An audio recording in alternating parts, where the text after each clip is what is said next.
This was my hair as a child. This was me at 15. This was me at 20. And this is me now at 21. Hi, I am Payal and this video is all about my hair growth journey from childhood till now. अगर आपने recently hair cut करवाया है या फिर आपके बाल same here length पर अटक गए हैं या फिर हेयर फॉल की वजह से आपकी हेयर ग्रोथ होती ही नहीं है, then this video is definitely for you. Video start करने से पहले मैं बात क्लियर कर देती हूँ कि कुछ लोग बोलेंगे कि हेयर ग्रोथ जो होती है वो जेनेटिक होती है और बाल हमारे जेनेटिक्स पर डिपेंड करते हैं। हाँ, जेनेटिक्स का रोल कहीं ना कहीं होता है एंड मैं मानती हूँ, बट सिर्फ जेनेटिक्स ही सब कुछ डिसाइड करेगा ऐसा नहीं होता है। सो मेरी ही सिस्टर का एग्जांपल ले लो, उसके बाल मेरे बालों के कंपैरेटिवली बहुत छोटे हैं।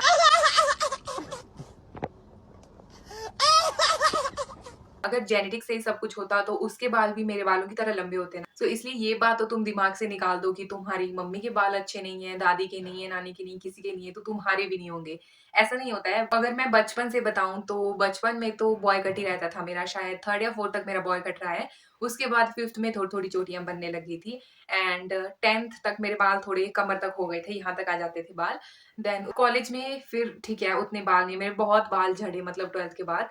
फिर कॉलेज में पतले हो गए थे, लंबे बेशक थे बट फिर बाल बहुत ज़्यादा पतले हो गए थे, तो वो अच्छे नहीं लगते थे। फिर लंबे बाल हों, फिर वो हेल्दी ना हो, ऐसे पतले बाल हों, वो भी अच्छे नहीं लगते हैं।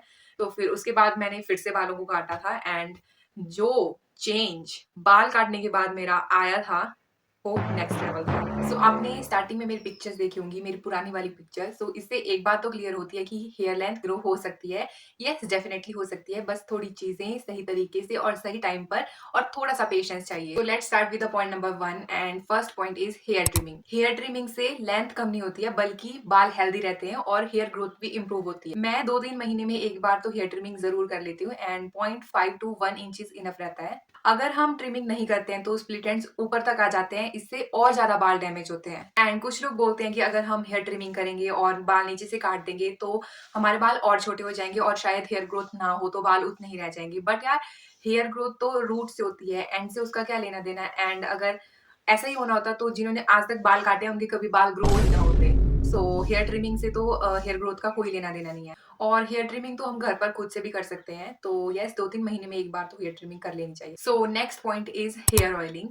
तो इससे पहले मैं आपको एक स्टोरी बताती हूँ अपने स्कूल टाइम की। तो जब मैं स्कूल में थी, 4th या 5th क्लास की बात है ये, हम गवर्नमेंट स्कूल में थे एंड स्कूल में हम ना ऐसे 2 चोटियाँ बनाते थे, ऊपर फ़ोल्ड करके फिर रिबन लगाते थे। तो मेरी दादी मेरे बाल बनाती थी हर बार और हफ्ते में हमने 6 दिन स्कूल जाना होता था और संडे को ही मैं हेयर वॉश करती थी। क्योंकि मेरे बाल लंबे तो नहीं थे पहले बट घने काफ़ी थे, तो बाल सूखते नहीं थे, तो फिर मैं संडे को ही हेयर वॉश करती थी। तो फिर क्या हुआ कि जैसे संडे को मैंने हेयर वॉश किया, फिर मंडे को स्कूल जाना है, तो दादी मंडे के दिन से मेरे को तेल लगाना स्टार्ट करती थी और सैटरडे के दिन तक डेली इतना तेल ऐसे बोतल ली, पूरा हाथ पे और पूरा सिर के ऊपर मेरे तेल ही तेल। फिर स्कूल जाते थे हम और मैम होती थी और मैम का भी मेरे को नाम याद है।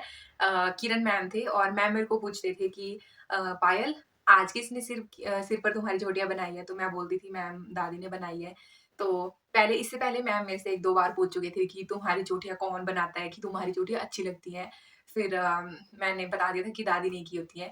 तो फिर एक दिन तेल यहाँ से टपक रहा था, यहाँ से टपक रहा था। मतलब तेल टपकता था मेरे सिर सिर के ऊपर से ऐसे। फिर मैम ने बोला कि बेटा आज भी दादी ने की हैं चोटियाँ? फिर मैं बोला हाँ जी। तो तेल रोज़ डालती है? फिर मैं बोला हाँ जी। तो बोली यहाँ से गिर रहा है, तेल इसको साफ कर ले, और मैं ऐसे साफ करती थी उसको, मेरे को पूरी याद है। तो शायद उस टाइम पे मेरे बालों की केयर ज़्यादा हुई है, तो भी मेरे आज बाल इतने अच्छे हैं। सो उस टाइम पर मेरे बाल ऐसे लंबे तो नहीं थे बट काफ़ी घने थे। तो यस, ऑयलिंग से मेरे को कहीं न कहीं पे बेनिफिट हुआ है और मैं लोगों को भी वही चीज़ें सजेस्ट करती हूँ जो मेरे लिए एक्चुअल में वर्क करी हुई हैं। सिर्फ ऑयलिंग लगाना ही काफ़ी नहीं होता है, ऑयलिंग का सही तरीका और स्कैल्प की क्लीनिंगनेस दोनों इक्वली इम्पोर्टेंट होते हैं।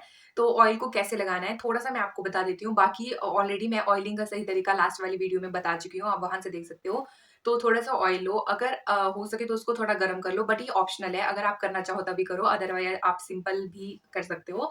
सो ऑयल को अपने स्कैल्प के ऊपर लगा लो, देन उसको जेंटली मसाज करना है, ज़्यादा रफ नहीं करना है। और कुछ बेसिक चीज़ें जैसे ज़्यादा टाइट हेयर स्टाइल नहीं करने हैं, बालों पर ज़्यादा हीट यूज़ नहीं करनी है और गीले बालों पर कभी भी कॉम्ब नहीं करनी है। बस अगर आप इन्हीं सब चीज़ों को अच्छे से करोगे तो हेयर ग्रोथ हो जाएगी और हेयर ग्रोथ एकदम से नहीं होती है। जैसे अगर आपने अब करना ये सारी सारी चीज़ें करना स्टार्ट किया और आप सोचो कल परसों तक आपके बाल ग्रो हो जाएँगे, ऐसा नहीं होता है। थोड़ी पेशेंस रखो, हो जाएँगे बाल ग्रो।